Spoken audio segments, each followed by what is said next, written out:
تونس هذه اللي نحبها اليوم، نحب نخاطبها، نحبها ونحبوها تسمعنا، نحبوها اليوم تفيق،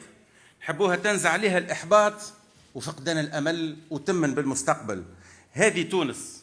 اللي نحبوها تستعد، هذه تونس اللي نحبوها اليوم، اللي نلموها وناخذوا بها زمام الأمور. أنا نعتقد اليوم لو تصير الهبة هذه، أنا أعتقد كونه اليوم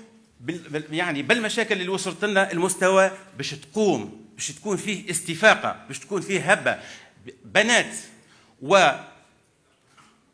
تونس، التونسيات والتونسيين، اليوم يلزمنا نفيقوا، يلزمنا نقوموا، يلزمنا نرجعوا الأمل للعباد، يلزم الضحكة ترجع لعينينا، يلزم نمنوا بالمستقبل متاع البلاد هذه، يلزم نثنيوا الركبة، يلزم نشمروا، يلزم نمنوا مستقبلنا، ما نخليوش الفساد يستفحل، نوقفوا لهم، ما نخافوش، عارفين الطريق صعب، عارفين انكم تشوفوا في ممارسة السياسة كيفاش تكون، ولكن نحن كلنا لها